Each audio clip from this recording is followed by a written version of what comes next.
Hi folks. One of the more common questions I get asked is how do I scrape away the paint without damaging the paper?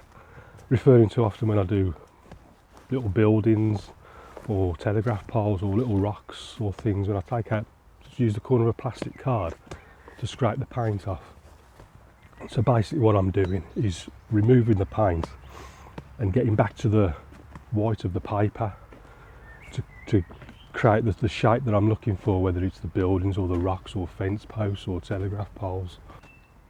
Now I think the problem a lot of people are having is if they're damaging the paper, there's a sweet spot to doing this. You need to do it when the paint's about half dry. I think what a lot of people do is they do it too early. So they start scraping while the paint's still too wet, and all it's doing, as you scrape it, it's filling back in. And so they scrape again and it fills back in, and so they scrape again, and after a few times you've damaged the paper and it's torn. Now what I do, you need to wait until the paint's about half dry, or what I tend to do a lot of the time is put it on just a little bit thicker. If I know I'm going to be scraping, for example, if I'm going to be scraping a little building in the distance somewhere, what I'll do, I'll do it against the backdrop of some dark trees, say. I use a little bit of extra thick paint, so a little bit less water, a little bit more paint, but a little bit thick. That way you can just go in straight away. That's why when you watch the demos, I don't have to wait until it's half dry.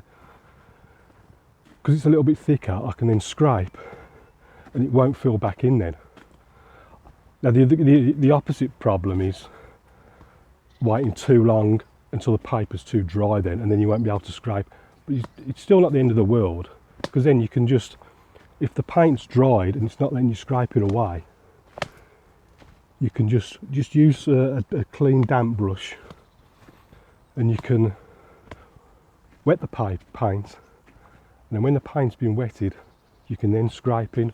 So even if you've missed the window to do it, it's still not the end of the world. Just re-wet it and then scrape, and then that way, fingers crossed, no damaged paper.